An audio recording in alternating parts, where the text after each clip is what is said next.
And special thanks to our friends at this company who were nice enough to send us these men's flip-flop beach sandals. These are size 12 in men's in black and gray color. Let's open them up and just see how they look, and then I'll throw them on my feet and show you what they look like. Oh, very nice. They're actually, wow, these are actually really thick. Nice grip on the bottom, nice thickness on the sides. This is really soft, like a soft part for your foot, even this area. Pretty soft, wow. Little company tag there, washing instructions. So wow, nice ergonomic design here for people like me who are flat-footed. So this will help your foot not be as flat. I actually really like these. Wow, do have a little logo there. Let me throw these on my feet and show you what they look like right here.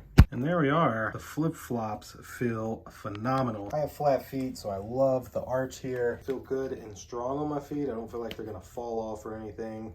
Nice grip, like it takes a lot of pressure for me to make my foot slide, so I don't feel like I'd slip in them. And the thickness of these is amazing. And very comfortable to walk in as well. That should essentially do it for these men's flip-flops. Thanks again to this company who was nice enough to send these to me to demonstrate for you. Thank you all for watching, and we'll see you in the next one. Deuces.